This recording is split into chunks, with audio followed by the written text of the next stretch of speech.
Estamos aqui no programa É Tudo Questão de Atitude para levar até você informações que façam com que você tome atitudes positivas na sua vida.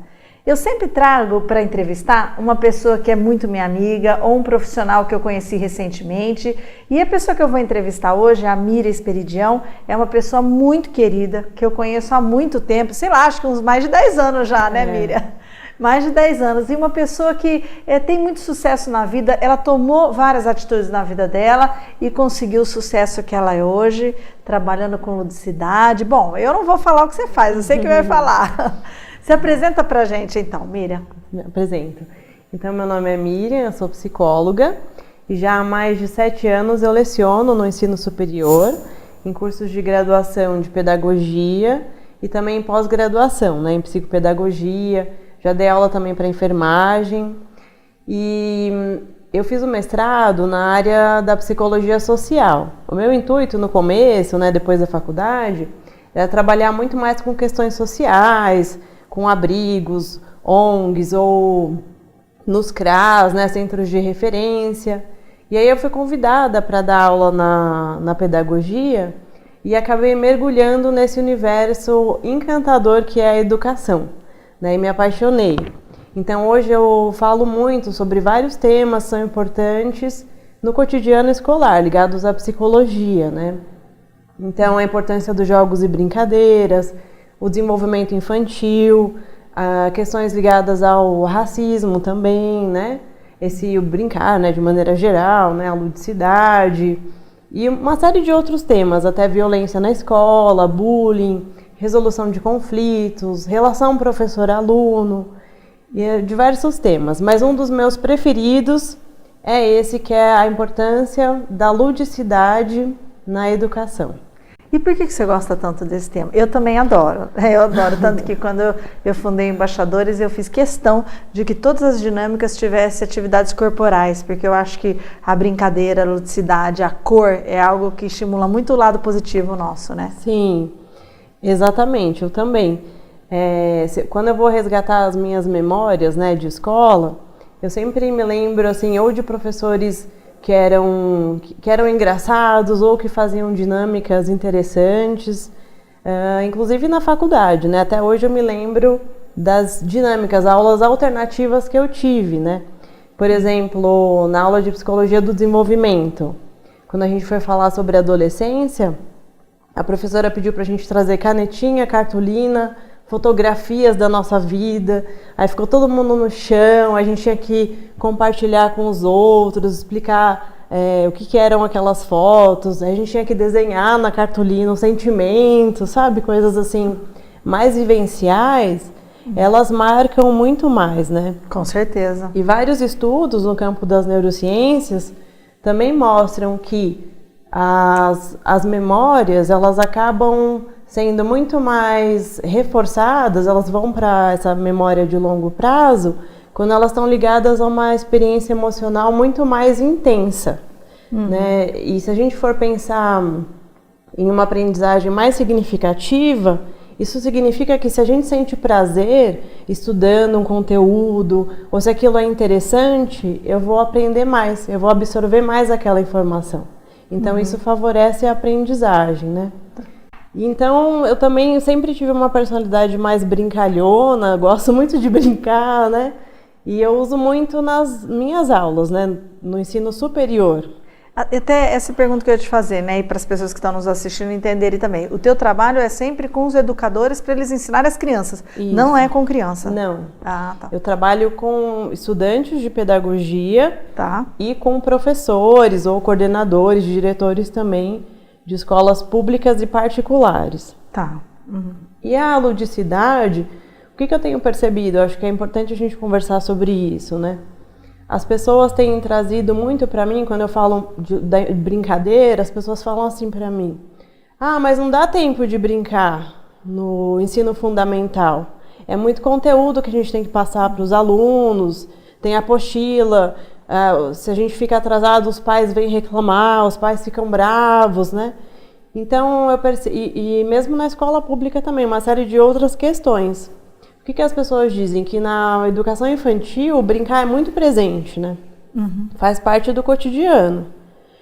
E chega no fundamental, e agora, se a gente considerar que as crianças entram com 6 anos no fundamental, muda completamente. Só que eles ainda são muito pequenininhos, têm 6 anos de idade, né? Então, algumas escolas públicas, alguns professores trazem que a sala de aula, a configuração, se mantém a mesma como se fosse para crianças maiores, mas com esses pequenininhos no primeiro ano.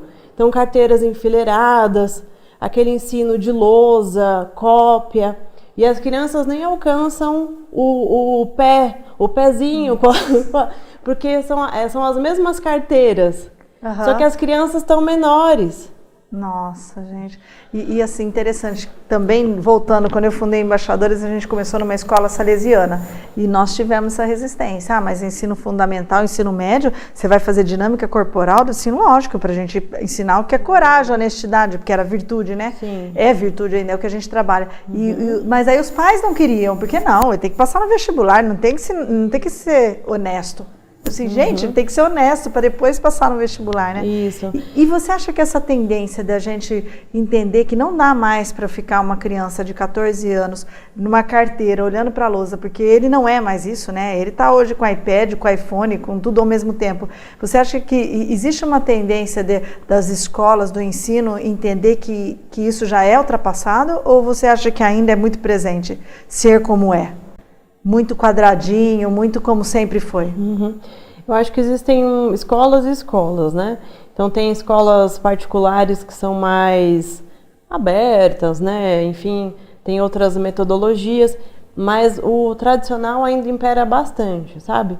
Então essa história de carteiras enfileiradas, de atividades muito mecânicas, né? Como ditados ou cópias, isso em escolas públicas, né? Bastante. Ou mesmo o uso da tecnologia, né? Já tem escolas que eu conheço, com as quais eu já trabalhei, que com 4 anos, 5, a criança já tem atividade no iPad, não é caderno e tudo mais, né? Então, acho que a questão principal é a gente entender que brincando a criança aprende, que brincar não é uma perda de tempo, e brincar pode ser o brincar mesmo virtual, pode ser um jogo virtual, ou pode ser um brincar com jogos de tabuleiro, ou pode ser um brincar livre e espontâneo, né, com imaginação, com bonecas. Então, quando a gente fala de ludicidade, só para conceituar, a gente fala de todas as atividades que envolvem a expressão de si, a espontaneidade. Então, por exemplo, atividades artísticas. Então, pintar, desenhar, brincar, né, esse brincar livre ou brincar com regras, o teatro, fotografia, dinâmicas de grupo, tudo isso engloba a ludicidade, né? Mesmo jogos, atividades com tecnologia também. Então, um problema é entender que a ludicidade é inimiga da aprendizagem. Esse é o problema. Então, não são coisas opostas. E tem educador que acha que é. Isso. Que brincar é só na hora do recreio, ou só quando terminar a aula, ou só quando você não tiver nada para fazer em casa, você brinca, né? Mas entender que a gente pode ensinar de maneira divertida. A gente pode aprender, as crianças e os adultos também podem aprender brincando, né? E por que isso é interessante? Eu gosto muito de me embasar nas neurociências. Vou dar um exemplo interessante para você, né? E para todo mundo. Há uns anos atrás, nos Estados Unidos, fizeram uma pesquisa que eu achei muito interessante. Pegaram 2 salas de aula, né? Que tinham a mesma professora e a mesma idade das crianças. Para a primeira sala de aula, a sala A, passaram um desenho animado e as crianças riram por 5 minutos só. Depois a professora ensinou, falou sobre o conteúdo e no final passou uma atividade para ver o que as crianças absorveram daquele conteúdo, o que elas aprenderam. Na sala B, o que ela fez? Ela não passou o desenho, já chegou dando conteúdo e no final passou a mesma atividade. As crianças da sala A absorveram mais. Elas se saíram muito melhor depois na verificação. Por quê? porque elas tiveram prazer, porque elas riram. Então, a diversão, a alegria, né, a satisfação, ela promove condições neurológicas, cognitivas mais propícias ao aprender. Então, quando a pessoa tem prazer, ela absorve mais informações. Então, se a gente atrela o ensino, o aprender, a alegria, a fazer atividades envolventes, interessantes, as pessoas aprendem mais. Que interessante. E isso vale não só para as crianças, mas no ensino superior também, né? E se a gente for pensar com carinho nessa questão, nós somos assim, né? Nós não somos mecanizados, né? Nós não somos máquinas, né? Que na época da Revolução Industrial achávamos que éramos, né? Nós somos essa brincadeira, eu sempre falo, né? Até para o pessoal aqui da TV e para os projetos que eu desenvolvo, eu falo, olha, se não for divertido, não é sustentável, né? Se você está fazendo aquele negócio e não gosta do que faz, ou não tem brincadeira, realmente não vale a pena. Bom, não, eu tenho muita pergunta para te fazer ainda. Nós vamos para um rápido apoio cultural e a gente já volta.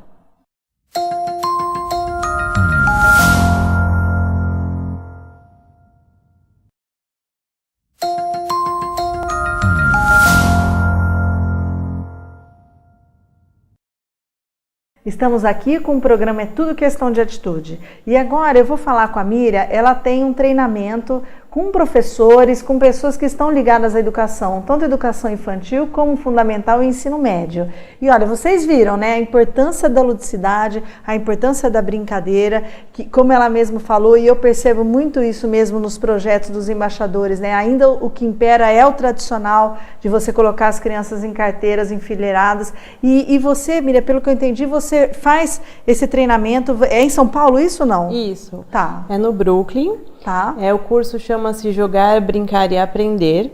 Ele vai ser desenvolvido pelo Instituto Pense dessa vez, mas eu já tenho feito ele há muitos anos, né? Mais de 5.000 professores já fizeram esse curso comigo, né? Sobre ludicidade e educação.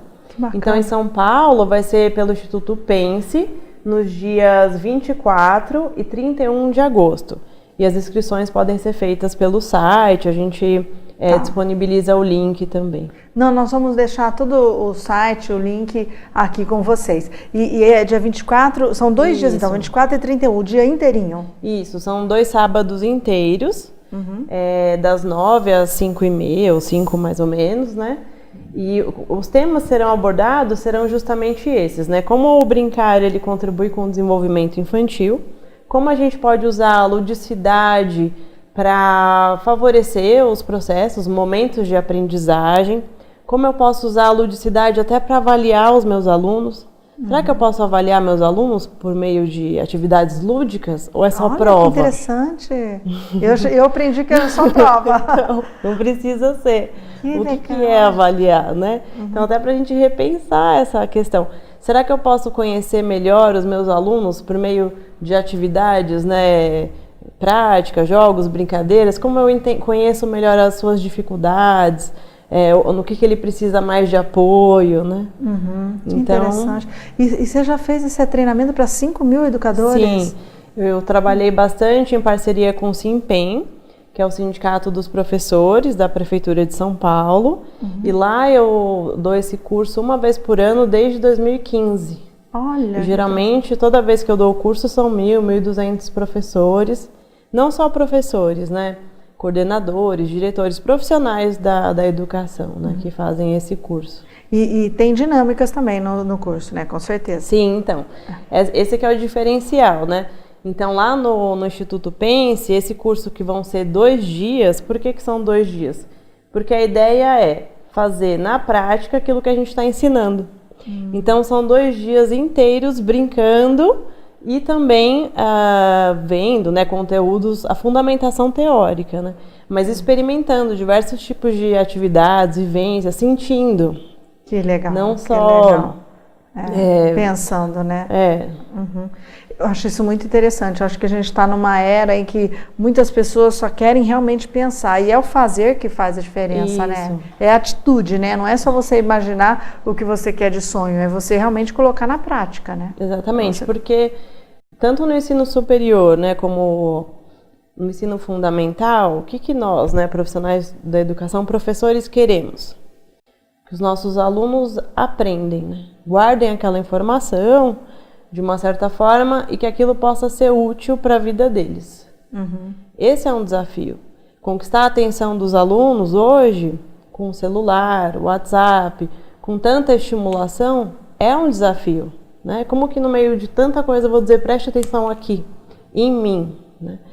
Então, como o mundo mudou, as crianças não são as mesmas, né, de ontem, as nossas estratégias também precisam ser muito mais atraentes, interessantes e inovadoras na escola. Senão eles não ficam com vontade de ficar, né? Eles não querem, e eu escuto muito isso, né? A gente não quer vir para aula porque é sempre a mesma coisa, é a lousa, a carteira, né? Eles não são mais assim, né? Como nós éramos, né? Talvez porque éramos forçados a ser, mas nós éramos tudo certinho, né? Hoje eles estão vivendo os sonhos deles. E Miriam, você contou a sua história, tudo, mas me fala mais, por que você decidiu ir para esse mundo da psicologia, da ludicidade? Você desde pequena sempre quis isso ou não? Eu decidi estudar psicologia com 14 anos, é uma história até engraçada. Eu lembro que eu estava no recreio, na escola, e eu tinha uma amiga que estava chorando, estava triste, estava sentadinha, né? E eu sentei do lado dela, né, e falei, que foi, né, o que aconteceu? Aí eu cheguei em casa e falei assim com a minha mãe, né? Falei, mãe, existe uma profissão assim que a gente aprenda a ajudar as pessoas, entender o que as pessoas estão sentindo, tal. E aí ela falou, psicologia. Eu tinha 13, 14 anos, né? Eu falei, já escolhi então minha profissão. É isso que eu quero fazer na vida, né? E aí, desde pequena, então, eu fiquei com essa ideia, né? E fui e fiz psicologia. Na faculdade, né, a gente descobre que não é bem assim, né? É só ajudar os outros, né? Existe sempre uma motivação da gente também querer se entender melhor, ou entender melhor a nossa família, o que está acontecendo na nossa vida, né? Mas eu sou apaixonada pela psicologia, eu gosto muito dessa profissão. E você pensa se especializar em outros conteúdos, fazer uma pós? Sim. Você já fez pós, né? Pós em psicologia social, né? Eu fiz o mestrado em psicologia social na USP. Eu comecei minha carreira trabalhando com outras questões, né? Questões muito mais ligadas à desigualdade, né? Violências.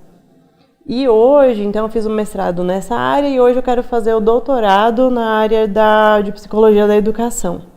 Consegui seguir nessa área. Também pela USP, lá em São Paulo. Interessante, que interessante. E além desse treinamento que você faz para professores da educação infantil, ensino fundamental e médio, você tem outros treinamentos e queria que você falasse um pouquinho do Instituto Pense, que você já citou várias vezes. O que é o Instituto, como que ele funciona? Tá certo.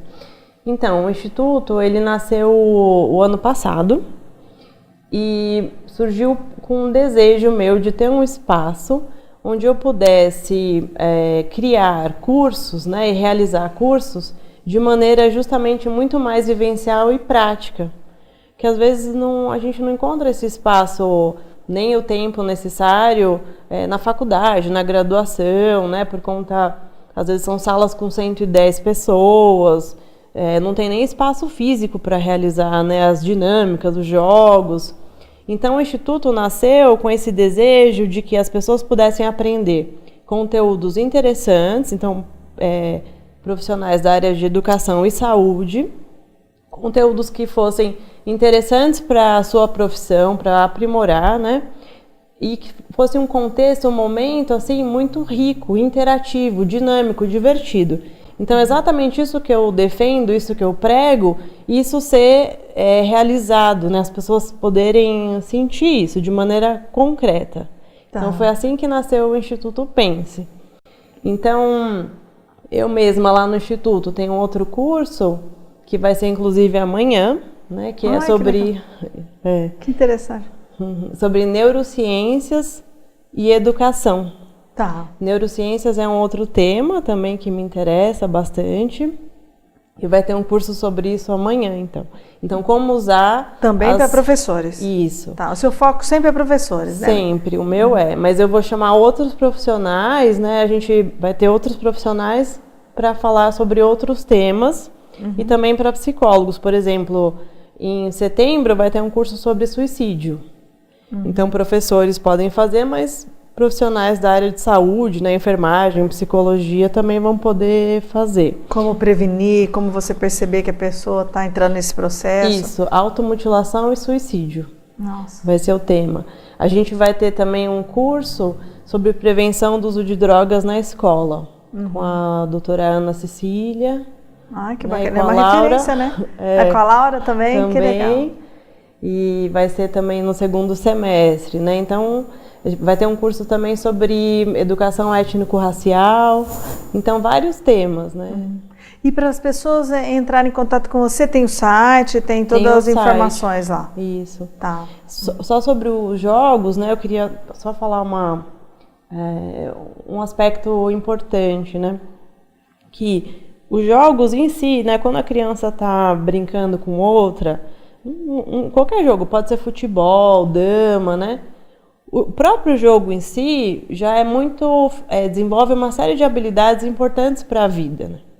Por exemplo, ela tem que esperar a vez dela para jogar, tem que respeitar as regras. Então, tem um autor que eu gosto muito de usar, que ele se chama Lino de Macedo. Tá. E ele fala que quando a gente brinca, joga, né? Quando a criança joga, essas habilidades que ela precisa usar no jogo vão tornar-se propriedade dela. Então, por exemplo, alguém que faz um esporte, capoeira, requer muita disciplina, judô, karatê. Essa pessoa, ela naturalmente pode tornar-se uma pessoa mais disciplinada, que vai respeitar mais as regras, né? Então, se a pessoa no jogo, ela precisa usar a imaginação, a criatividade, ou criar estratégias para ver qual vai ser a jogada, então essas habilidades vão tornar-se propriedade dela. Entendi. E ela vai usar... Incorpora, né? A pessoa... É um treino de habilidades para a vida também, né? Além de, então, tornar o ensino mais atraente, mais favorável, porque eu posso usar jogos para ensinar português, matemática hoje. Sim, exatamente. É muito utilizado, né? Sim. É muito utilizado. Então, a gente pode, né, bingo para português, né, bingo ortográfico, matemática tem até aquele dominó com números e tudo mais no primeiro ano. E pode ser para ensinar conteúdos. Geografia também tem jogos assim, como o Ludo, sabe? Que tem um caminho para ser percorrido, com dados. Aí as crianças têm que responder, se acerta, pula uma casa. Então, eu posso criar jogos para ensinar, mas o próprio jogo em si já cria uma série de habilidades importantes para a vida. Que interessante. E como ela nos contou no programa de hoje, né? Quando você sente prazer, é muito mais fácil o aprendizado, é muito mais fácil você incorporar aquele novo conceito. Miriam, muito obrigada pela sua presença. Chegou para o final do programa, mas se você que está aí nos assistindo quiser mais informação do Instituto Pense ou da própria Miriam como profissional, entre em contato, vai estar o telefone dela, o e-mail, e vamos buscar cada vez mais informações para fazer do mundo um lugar melhor. Eu te espero no próximo programa. Até lá!